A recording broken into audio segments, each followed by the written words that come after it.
ጤና ይስጥልኝ። በጣም አመሰግናለሁ።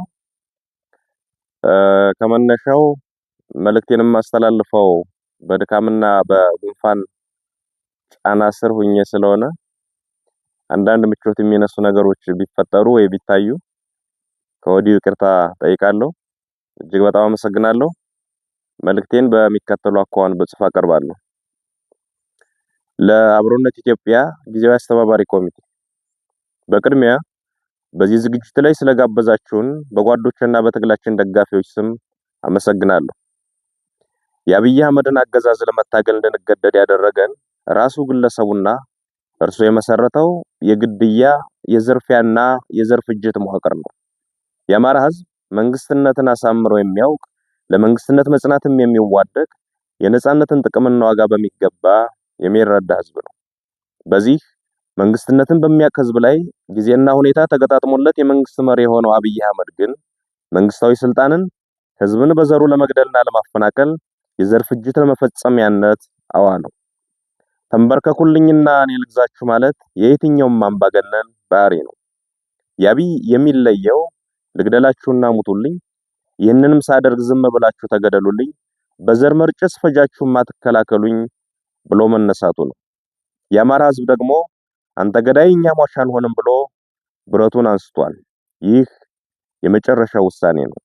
ከዚያ በፊት ህዝባችን የደም መፋሰስ ሳይመጣ የአብይ አህመድ አገዛዝ የአማራ ህዝብ ላይ የሚያደርሰው በደልና መፈናቀል፣ ጥቃትና ክፋት እንዲያቆም በሁሉም የክልሉ ዋና ዋና ከተሞች በሰልፍ ጠይቋል።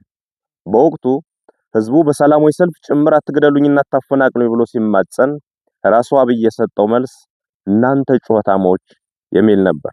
ቆይቶም የአማራን ህዝብ በብዙ ጸያፍ ቃላት መዝለፍ ጀመረ።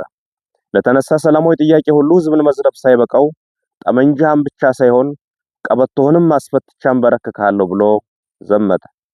ቁጭ ብለን አንሞትም ያለ ትውልድ ይህ ሰውዬና ምስለኔዎቹ እስካሉ ድረስ እረፍትም ህይወትም አይኖረኝም ብሎ ህልውናውን ለማረጋገጥ እየታገለ ይገኛል። ወዳጆቻችን እንዲያስታውሱት ጠላት ደግሞ እንዲገባው መግለጽ የሚያስፈልገኝ አንድ ነገር አለ። የአማራ ህዝብ ወደዚህ አይነት መራራ ትግል ውስጥ የገባው መሮት ብቻ አይደለም፣ የሰላም መንገዶች ሁሉ ተዘግተውበት እንጂ። የታመመ አዲስ አበባ ሄጄ ልታከም ቢል ተደብድቦ ይመለሳል። በተለያዩ የሀገሪቱ ክፍሎች ያለን አማራ እየገደሉ የተረፈውን አፈናቀሉት። በአንድ ወቅት የተባበሩት መንግስታት ድርጅት እንዳለው በ11 የአማራ ክልል ዞኖች ውስጥ 11 የተፈናቃይ መጠለያዎች ተፈጠሩ። እነዚህን ተፈናቃዮች የደቡብ የኦሮሞ ወይም የቤኒሻንጉል ህዝብ ያፈናቀላቸውና ውጡልኝ ያላቸው አይደሉም። ገድሎ የተረፉትንም ነቅሎ ያፈናቀላቸው የአብይ አህመድና የሽመልስ አብዲሳ አገዛዝ የአሻድሊ ሐሰን ተላላኪያዊ መዋቅርና ስራ ነው። የአማራን ህዝብ አፈናቅለው ብቻ አልበቃቸውም፣ በቀይም መጠን እንገላለን አሉት። አትግደሉኝ፣ አታፈናቅሉኝ ብሎ በየከተማው በየአደባባዩ ተሰለፈ።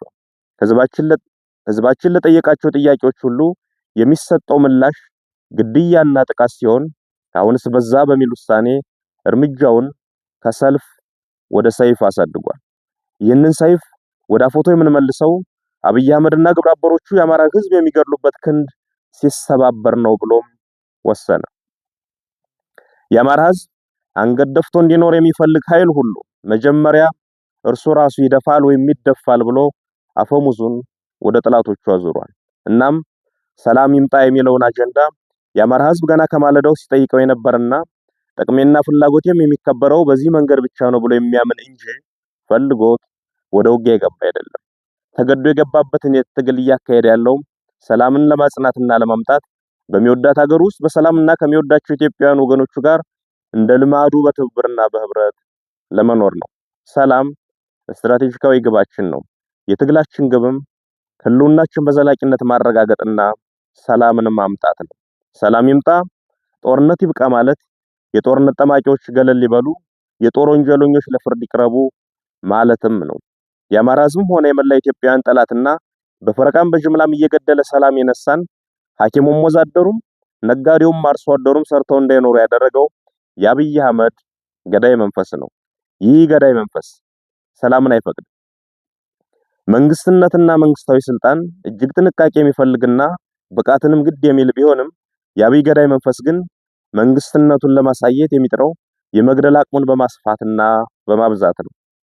መንግስትነት የማህበረሰብን ችግር ለመፍታት ምን ሰራው፣ ምንስ መስራት ይኖርብኛል የሚል መሰረታዊ ጽንሰ ሐሳብን ማዕከል ያደረገ ቢሆንም የአብይ አህመድ ገዳይ መንፈስ ግን ሲያሰላ የሚውለው ስንት እናት ገደሉ፣ ስንት ህፃን አረዱ፣ ስንት ሴት ስደፈሩ እያለ ነው። የአገር ልማት አቁሜ በ10 ቢሊዮን ዶላር እዋጋለሁ፣ ሺህ ዓመት እዋጋለሁ ሲል ያልሰማው ኢትዮጵያዊ የለም። ይህ ገዳይ መንፈስ አሁን ወይም የአማራ ህዝብ አስገዳጅ ሁኔታ ውስጥ ገብቶ ትጥቅ ትግል ማድረግ ከጀመረ ጊዜ አንስቶ የመጣ አይደለም። ገና ስልጣን ከያዘበት ሰሞን ጀምሮ ሲናገረው የነበረ ሆኖም በብዙ ተስፈኛ እምነቶች ምክንያት የተሸፈነለት የሚያንቀሸቅሽ ደም የማፍሰስ ግብና ግብር የነበረው ሰው ነው። አብይ አቅም የሌለው አገር መምራት የማይችል ድውይ ሰው መሆኑን ማንኛውም ተራ ኢትዮጵያዊ የተስማማበት ወቅት ላይ እንገኛለን። የአብይ አቅም ህፃን መግደልና ሴትን መድፈር ነው። የአብይ አቅም ቤተመንግስት ቁጭ ብሎ ከ500 እና 800 ኪሎ ሜትር ላይ ሰው አልባ ድሮን በመተኮስ አራስ መግደል፣ መምህርና ተማሪ መጨፍጨፍ ነው። የአብይ አቅም የድሃ ልጅ እያስገደዱ ወደ ጦር ሜዳ እየላኩ መማገር ነው። አብይ አንድ ግራም ፖለቲካዊ ዕውቀትና እንጥፍጣፊ ወታደራዊ ችሎታ የሌለው ሰው መሆኑን ለማወቅ ባለፉት ዓመታት ያካሄዳቸውን ጦርነቶች ኦዲት ማድረግ በቂ ነው። አንድም ጦርነት ያላሸነፈ ብቻ ሳይሆን ደግሞም ማሸነፍ የማይችል አቅመቢስና አገር ጠል ሰው ነው። የአብይ አቅምና ችሎታ ኢትዮጵያን እየዘረፈ በውጭ ሀገር ፎቅ መደርደር ነው። የአብይ አቅም በቴሌቪዥን እየቀረቡ ድርድር ውሸት ማውራት ነው። አብይ ችሎታ የለውም ማለት ግን ጭካኔ የለውም ማለት አይደለም።